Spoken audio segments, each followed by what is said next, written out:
I don't know if this has ever happened to you. You sit in front of a blank page or your laptop and you feel that strange moment when nothing comes.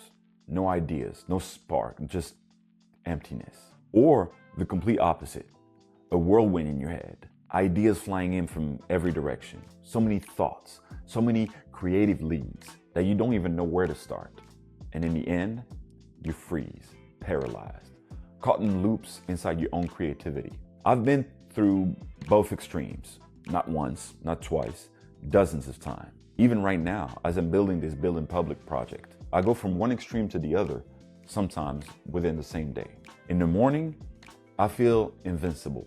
Ideas exploding in my head, video concepts, episodes, content I want to share with you. And then, some evenings, it all shuts down. Nothing. Like the source just dried up all of a sudden. And at first, I took that as a failure. I tell myself, how can you take this seriously if you can't come up with ideas every day? I'd compare myself. I'd doubt myself. I'd feel guilty. But over time, I realized something crucial. Creating isn't a straight line. Creating is a cycle. It's about learning to keep going, even when the spark isn't there. So today, I want to share what I wish someone had told me earlier. I want to talk about the blank page syndrome, about the overwhelming flood that lifts you up, then drowns you. I want to show you the tools I use, the simple routines that help me reset, and more than anything, my very personal, very imperfect, but deeply alive relationship with inspiration. If you've ever felt stuck in the void or swept up in a storm of ideas, you're in the right place. Welcome to the raw, honest, behind-the-scenes world of creating in public.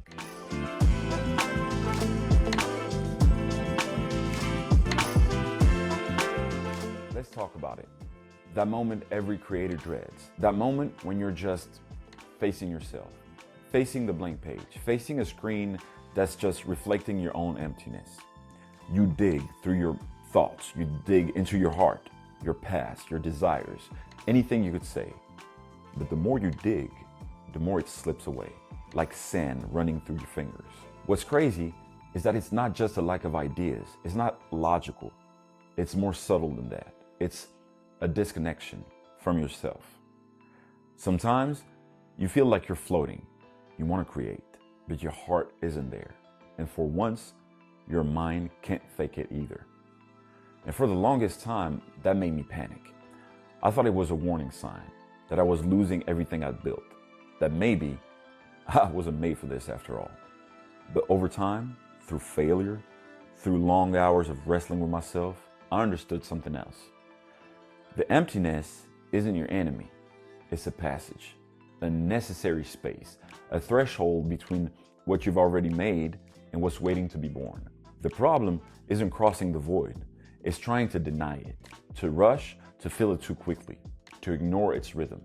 So today, when I feel blocked, I don't force it anymore. I don't treat creativity like a dictator demanding result. I move. I go for a walk. I train. I reread my notes. I revisit old projects, pressure-free. Sometimes I talk to another creator, not to find a solution, just to let the energy circulate again. And most of all, I accept that sometimes nothing comes out. And that's okay. It's not failure. It's part of the process. Because creating isn't just producing. Creating is living. And sometimes living means slowing down. It means walking through silence, letting the void do its invisible work. So if today you're staring at a blank page, know this: it is not the end. It's the beginning of something else, a space waiting for you to trust it. And sometimes it's the opposite. Emptiness isn't a problem. You're on creative overload. Ideas hit you like lightning. Projects, dreams, concepts, they're firing in all directions. They keep you up at night. You want to do everything, say everything, share everything. Every idea feels brilliant, essential, urgent. So what do? Nothing. You start one project, then another. Then you second guess your choices. Go back to the first one, then open the third. Without realizing it, you're stuck in what I call creative overload paralysis. Not because you're uninspired, but because you're drowning in too much. The problem isn't a lack of talent or vision, it's a lack of clarity. And clarity doesn't come from adding more ideas, it comes from choosing. Choosing one direction, one first step, a red thread to follow, even if all other paths seem tempting. Here's what I do when I feel myself spiraling in a sea of ideas. Step 1, brain dump. I write it all out. Everything on my mind, no filter, no judgment, just to clear space. Step 2, I read it all back. And I ask one simple question.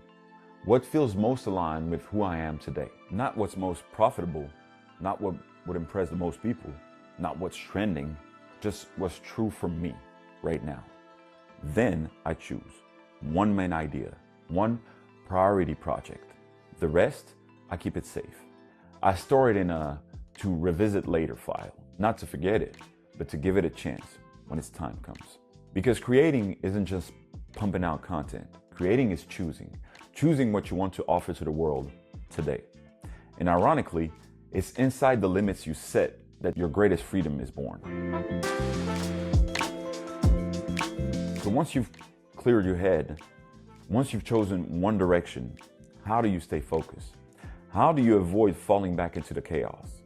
Over time, I've built a few small tools, simple routines, nothing fancy, stuff I can use anywhere, anytime. First tool, capture every idea the moment it shows up. Not when I have time, not when I get home, right now. I use notes on my iPhone, but whichever tool you use doesn't matter. What matters is capturing it right away, because ideas are like butterflies. If you wait too long, they just fly away. Second tool, a quick weekly review, usually Monday morning. I scan through everything I've captured. Takes me 10 minutes. And I split it into two categories. What speaks to me now, what can wait. Everything that can wait goes into a folder to develop later. It clears my head. I know my ideas aren't lost, but I'm not pressuring myself to act on all of them at once. Third tool, I ask myself just one question to start my week. What do I truly want to share this week? Not what I should do, not what people expect from me, what I really want to express. That one question changes everything. It reconnects me. It puts energy back into the center. It turns pressure into expression. Final tool, I keep a flexible structure. For example, I know I'm dropping a build in public video this week. I have a general idea for a post on Insta or Twitter, but if something else hits harder midweek, I pivot. It's not a rigid discipline, it's balance.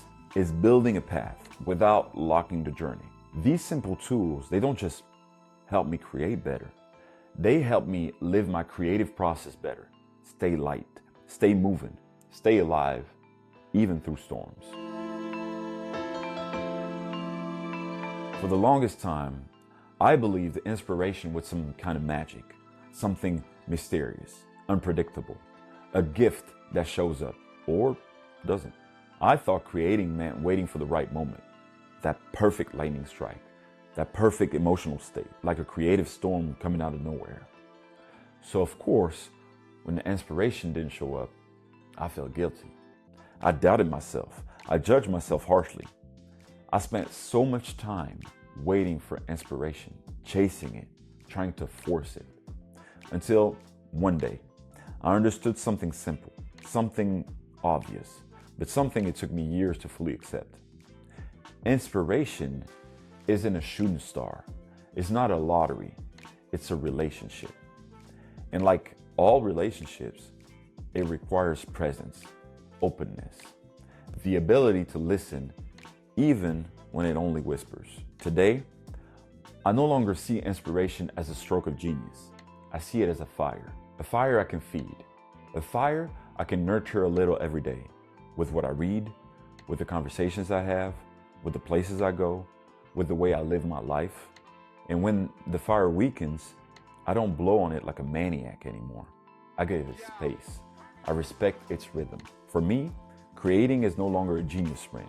It's a breath a natural flow, sometimes smooth, sometimes messy, sometimes held, but always alive.